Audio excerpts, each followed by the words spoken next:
Welcome to my channel. இன்னைக்கு இந்த வீடியோல தரமான 5 த்ரில்லர் படத்தை பத்தி தான் நம்ம பார்க்க போறோம். இந்த 5 படங்களும் தமிழ் டப்பிங்லயே இருக்கு.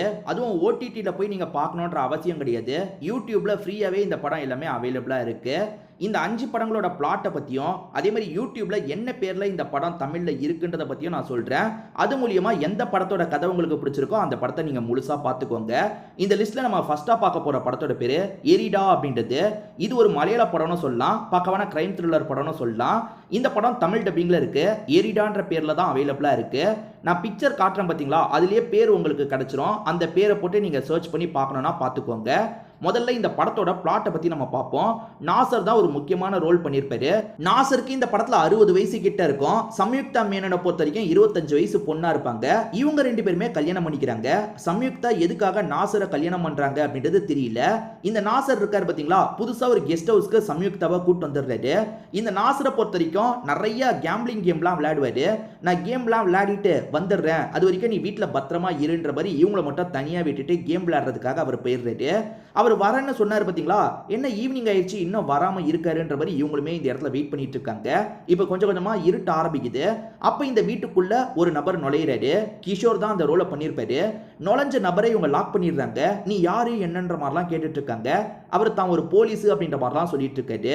அவர் உண்மையிலேயே போலீஸா, அவர் எதுக்காக வீட்டுக்குள்ள நுழையிறதுக்கு ட்ரை பண்ணாரு, அதே மாதிரி சம்யுக்தா எதுக்காக ஒரு 60 வயசு பெரியவரை கல்யாணம் பண்ணாங்க, அவங்க சூழ்நிலை தான் என்னன்ற மாதிரி நிறைய கேள்விகள்லாம் இருக்கு பாத்தீங்களா. இதுக்கப்புறம் தான் இந்த கதையில நிறைய ட்விஸ்ட் அண்ட் டர்ன்ஸ்லாம் வரும். அதாவது நாசர் எதுக்காக இவங்களை கூட்டு வந்தாரு, அதே மாதிரி கிஷோர்னு ஒரு நபர் வீட்டுக்குள்ள பூந்திருக்காரு பாத்தீங்களா, அவர் போலீஸ்னு சொல்றாரு. ஆனா அவர் உண்மையில போலீஸா, எதுக்காக இந்த வீட்டுக்குள்ள நுழைய பார்த்தாரு, அவரோட நோக்கம் என்ன, இந்த மாதிரி 3 பேரோட நோக்கத்தையும் மாத்தி மாத்தி நமக்கு கேள்வி எழுப்புற மாதிரி காமிச்சிருப்பாங்க. நிறைய ட்விஸ்ட் அண்ட் டர்ன்ஸ் இந்த கதையில வச்சிருப்பாங்க. கண்டிப்பா இந்த படம் உங்க எல்லாருக்குமே பிடிக்கும் நம்புறேன். இது வரைக்கும் பார்க்கலனா ஒன்ஸ் யூடியூப்ல நீங்க செக் பண்ணி பாருங்க. இந்த லிஸ்ட்ல நம்ம செகண்டா பார்க்க போற படத்தோட பேரு இருள் அப்படின்றது. இது ஒரு சூப்பரான படம்னு சொல்லலாம். நெட்ஃபிளிக்ஸ்ல நேரடியா இந்த படத்தை ஸ்ட்ரீம் பண்ணாங்க. இந்த படத்துல ஃபகத் ஃபாசில் தான் முக்கியமான ரோல் பண்ணியிருப்பாரு. இதை தாண்டி சௌபின் இருக்கார்ல, அவரும் ஒரு முக்கியமான ரோல் பண்ணியிருப்பாரு. அதுக்கப்புறம் தர்ஷனா ஃபீமேல் லீடா பண்ணியிருப்பாங்க. இந்த படம் முழுக்கவே மொத்தமே 3 பேர் தான் வருவாங்க. இந்த 3 பேரை வச்சே சூப்பரா ஒரு கிரைம் த்ரில்லர் படத்தை எடுத்திருப்பாங்க. இந்த படம் இருள் அப்படின்ற பேர்ல தமிழ்லயே இருக்கு. பார்க்கணும்னு நினைக்கிறவங்க ஃபுல் படத்தை பாருங்க. நான் முதல்ல இந்த படத்தோட பிளாட்டை பத்தி சொல்றேன். சௌபினோ தர்ஷனாவும் லவர்ஸா இருப்பாங்க. சௌபின் இருக்கார்ல, அவங்கள ஒரு இடத்துக்கு கூட்டு போலான்னு நினைக்கிறாரு. நைட்டு நேரம் 2 பேருமே கார்ல வந்துட்டு இருக்காங்க. அப்படி வந்துட்டு இருக்கும் போது கார் ஒரு இடத்துல பிரேக் டவுன் ஆயிருது. இவங்களுமே சரி பண்றதுக்கு எவ்வளவோ ட்ரை பண்றாங்க, சரி பண்ண முடியல. பக்கத்துல ஒரே ஒரு வீடு மட்டும் தெரியுது. இந்த பாய் ஃப்ரெண்டு சௌபின் இருக்கார்ல, அந்த வீட்டுல போய் ஹெல்ப் கேட்கலான்னு சொல்லிட்டாரு. அந்த வீட்டுக்கு வராங்க. பார்த்தா அந்த வீடும் பூட்டி இருக்க மாதிரி தான் தெரியுது. சாவி எங்கேயாவது கிடைக்க வாய்ப்பு இருக்கு, சாவி எடுத்துட்டு நம்ம வீட்டுக்குள்ள நுழையலான்ற மாதிரி சௌபின் சொல்லிட்டாரு. ஒரு வழியா இவங்களுமே வீட்டுக்குள்ள நுழைஞ்சிடுறாங்க. பார்த்தா வீட்டுக்குள்ள தான் நம்ம ஃபகத் ஃபாசில் இருக்காரு. நீங்க யாரு என்னன்ற மாதிரிலாம் இவங்க கிட்ட கேட்கறாரு. இவங்களுமே இந்த மாதிரி பிரச்சனை, அதனால தான் வந்தோன்ற மாதிரிலாம் சொல்றாங்க. இவங்க 3 பேர் உட்காந்து பேசிக்க ஆரம்பிக்கிறாங்க. இங்கதான் ஒரு விஷயம் நடக்குது. அது என்னன்னு பாத்தீங்கன்னா, பவர் கட்டு போயிருது. பவர் கட்டு போனோன்னு செக் பண்றதுக்காக கீழே போறாங்க. அந்த இடத்துல ஒரு பாடி இருக்கு. சௌபின் என்ன சொல்றாருன்னா, இவன் தான் கொலகாரன்ற மாதிரி சொல்லிட்டாரு. ஆனா ஃபகத் ஃபாசில் என்ன சொல்றாருன்னா, சௌபின் தான் கொலகாரன் அப்படின்ற மாதிரி சொல்லிட்டாரு. உண்மையில யாரு கொலகாரங்க, யார்கிட்ட இருந்து தர்ஷனா தப்பிக்கிறது அப்படின்ற மாதிரி முயற்சி பண்றாங்க. இதெல்லாம் சொல்றது தான் இந்த கதை. படத்தோட லென்த் 1.5 மணி நேரம் தான் இருக்கும். ஆனா 1.5 மணி நேரத்துக்குள்ள நிறைய ட்விஸ்ட் அண்ட் டர்ன்ஸ்லாம் இந்த கதையில வச்சிருப்பாங்க. நான் நிறைய கதைலாம் சொல்ல, ஸ்டார்டிங் நடக்க போற ஒரு 20 நிமிஷம் மட்டும் தான் சொல்லியிருக்கேன். இதுக்கப்புறம் 1 மணி நேரம் கதை டிராவல் ஆகும். அதெல்லாம் இந்த படத்தை பார்த்து நீங்க தெரிஞ்சுக்கோங்க. கண்டிப்பா உங்களுக்கு பிடிக்கும். இந்த லிஸ்ட்ல நம்ம 3ஆவதா பார்க்க போற படத்தோட பேரு 8 அப்படின்றது. இது ஒரு மலையாள படம் தான். இந்த படத்தோட லென்த் எவ்வளவு தெரியுமா, 1 மணி நேரம் 15 நிமிஷம் தான். ரொம்ப ரொம்ப சின்ன படம்னு சொல்லலாம். ஆனா சூப்பரான த்ரில்லர் படம். இந்த படம் தந்தி ஒன் சேனல்ல அவைலபிளா இருக்கு. 8ன்ற மாதிரி சர்ச் பண்ணீங்கன்னா கண்டிப்பா இந்த படம் உங்களுக்கு கிடைச்சிரும். இந்த படத்தோட கதையை பத்தி நான் முதல்ல சொல்றேன். நம்ம ஹீரோ ஒரு போலீஸ் ஆபீசரா இருப்பாரு. ஒரு வித்தியாசமான கேஸ் இவருக்கு வருது. அது என்னன்னு பாத்தீங்கன்னா, வீட்டுல ஒரு நபர் இருப்பாரு. யாராலையோ அவர் கொல்லப்படுறாரு. ரொம்ப கொடூரமா தாக்கப்பட்டு தான் கொல்லப்படுறாரு. அந்த கேஸை இவங்களுமே எடுத்து விசாரிக்கிறாங்க.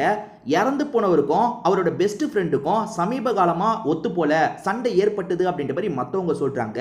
சரி, அந்த பெஸ்ட் ஃப்ரெண்ட் ஒரு வேளை கொலை பண்ணியிருப்பாரா அப்படின்ற மாதிரி போலீஸுங்க யோசிக்கிறாங்க. அவர் வீட்டுக்கு போய் பார்க்குறாங்க. பார்த்தா அவர் வீட்டில் அவர் இறந்து போயிருக்காரு. அவர் விஷத்தை குடிச்ச மாதிரி தான் இறந்து போயிருக்காரு. என்னடா 2 பேருமே இறந்து போயிருக்காங்க, அப்போ இவங்க 2 பேரை கொலை பண்ணது யாருன்ற மாதிரி கேஸ் போக ஆரம்பிக்குது. இன்ஸ்பெக்டருமே கேஸில் சம்மந்தப்பட்ட நிறைய பேர்கிட்ட விசாரணை பண்ணுறாரு. இங்க இவர் அடிக்கப்பட்டு கொல்லப்பட்டிருக்காரு, அங்க அவர் என்னடான்னா விஷம் குடிச்சு இறந்து போயிருக்காரு. இவங்க 2 பேரையும் ஒரே நேரத்துல ஏறக்குறைய ஒரே நேரத்துல தான் இது 2மே நடந்திருக்கும். இவங்கள இந்த மாரி பண்ணது யாருன்ற மாரி விசாரிக்கிறாங்க. கடைசியில குற்றவாளிய கண்டுபிடிச்சாங்களா இல்லையான்னு சொல்றது தான் படத்தோட கதையா இருக்கும். நான் முன்ன சொன்ன மாரி 1 மணி நேரம் 15 நிமிஷம் தான் இந்த படத்தோட கதையே இருக்கும். அதாவது அவ்வளோதான் லென்த்தே இருக்கும். அதுக்குள்ள சூப்பரா நிறைய ட்விஸ்ட் அண்ட் டர்ன்ஸ்லாம் வச்சு இந்த கதையை பிரசன்ட் பண்ணியிருப்பாங்க. இதுவரைக்கும் இந்த படத்தை பார்க்கலனா கண்டிப்பா ஒன்ஸ் ட்ரை பண்ணி பாருங்க. நல்ல படம்னு சொல்லலாம். இந்த லிஸ்ட்ல நம்ம 4ஆவதா பார்க்க போறது ஒரு கன்னட படம் தான். இது ஒரு பக்கமான கிரைம் த்ரில்லர் படம்னு சொல்லலாம். இந்த படம் வந்து தமிழ்ல ஜனனி கொலை வழக்கு அப்படின்ற பேர்ல அவைலபிளா இருக்கு. ஜனனி கொலை வழக்குன்ற மாதிரி போட்டிங்கன்னா இந்த படம் உங்களுக்கு கிடைச்சிரும். இது ஒரு சூப்பரான படம். இது வரைக்கும் பார்க்கலனா கண்டிப்பா மிஸ் பண்ணாம இந்த படத்தை பார்த்துருங்க. சரி, முதல்ல இந்த படத்தோட பிளாட்டை பத்தி நான் உங்களுக்கு சொல்றேன். ஒரு காதல் ஜோடி இருக்காங்கல்ல, காணாம போயிடுறாங்க. அவங்களுக்கு என்னாச்சு ஏதாச்சுன்றதே தெரியல. கம்ப்ளைண்டா நம்ம இன்ஸ்பெக்டருக்கு வருது. இன்ஸ்பெக்டர் கேஸை விசாரிக்க ஆரம்பிக்கிறாரு. ஆக்சுவலா அவங்க 2 பேரும் லவ் பண்றத வீட்ல எதிர்ப்பு தெரிவிச்சிருப்பாங்க. அதனால அவங்க 2 பேர் இருக்காங்க பாத்தீங்களா, நம்மளே கல்யாணம் பண்ணிக்கலாம் அப்படின்ற மாதிரி ரெஜிஸ்டர் மேரேஜ் பண்ணிப்பாங்க. அப்படி மேரேஜ் பண்ணவங்க தான் காணாம போயிருக்காங்க. என்ன ஆயிருக்கும், யாரோட பேரண்ட்ஸாவது கோவப்பட்டு ஏதாவது பண்ணியிருக்க வாய்ப்பு இருக்கான்ற ஆங்கிள் இவங்க விசாரணை பண்றாங்க. அப்படி விசாரணை நடந்துட்டு இருக்கும் போது தான் ஒரு காட்டு பகுதியில் இவங்க 2 பேருமே இறந்து போயிருக்கிறது தெரிய வருது. என்ன 2 பேருமே இறந்து போயிருக்காங்க, மிஸ்ஸிங் கேஸ்ன்னு நினைச்சோம், இது கொலை கேஸா மாறிடுச்சு அப்படின்ற மாதிரி இன்ஸ்பெக்டர் விசாரிக்க ஆரம்பிக்கிறாரு. இவங்க 2 பேரை யார் கொலை பண்ணாங்கன்ற மாதிரி தான் இன்ஸ்பெக்டர் விசாரிக்க ஆரம்பிக்கிறாரு. சின்ன சின்ன தடையெல்லாம் இவருக்கு கிடைக்குது. அந்த தடைய மூலியமா உண்மையான குற்றவாளியை இவர் பிடிச்சாரா இல்லையான்னு சொல்றது தான் மீதி கதையா இருக்கும். ரொம்பவே சூப்பரான படம்னு சொல்லலாம். தமிழ்லயே அவைலபிளா இருக்கு. இது வரைக்கும் இந்த படத்தை பார்க்காம இருக்கீங்கன்னா கண்டிப்பா பாத்துருங்க.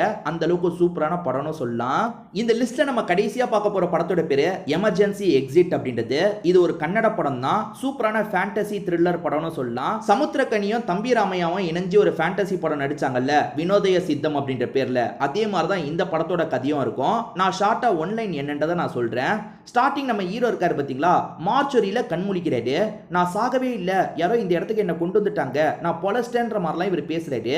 ஆனா இவர் பேசுறது அங்க இருக்க யாருக்குமே கேட்கல. ஒரு நர்ஸுக்கு மட்டும் இவர் பேசுறது தெரியுது. அதுக்கப்புறம் தான் அவங்க நர்ஸ் இல்ல, அவங்க யம தர்மரோட அவதாரம் அப்படின்றது தெரிய வருது. அதாவது இவர் ஏதோ ஒரு காரணத்தினால இறந்து போயிட்டாரு. இறந்து போனவர் நேரா மேல் உலகத்துக்கு தான் போனோம். ஆனா இவர் போகாம இருக்காரு. என்ன விஷயம்ன்றதை அங்க இருக்க லேடியுமே புரிய வைக்கிறாங்க. உன்னோட வாழ்க்கையில சில விஷயங்களை நீ இன்னும் முடிக்காம இருக்க, அப்படி முடிக்கிறதுக்கு தான் உனக்கு வாய்ப்பு கிடைச்சிருக்கு. 3 நாள் தான் உனக்கு டைம், அதுக்குள்ள அந்த விஷயம் என்னன்றதை கண்டுபிடிச்சு அதை நீ முடிச்சுக்கோ அப்படின்ற மாதிரிலாம் சொல்றாங்க. ஆக்சுவலா நம்ம ஹீரோக்கு 32 வயசு ஆயிருக்கும். வேலை வெட்டி இல்லாம சும்மா தான் சுத்திட்டு இருந்திருப்பாரு. அவருக்குன்னு ஏகப்பட்ட கமிட்மெண்ட்லாம் இருக்கும். அது எதுவுமே பண்ணாம தான் இருந்திருப்பாரு. இப்ப வெறும் 3 நாள் தான் இவரோட வாழ்க்கையில இவருக்கு டைம் கிடைக்குது.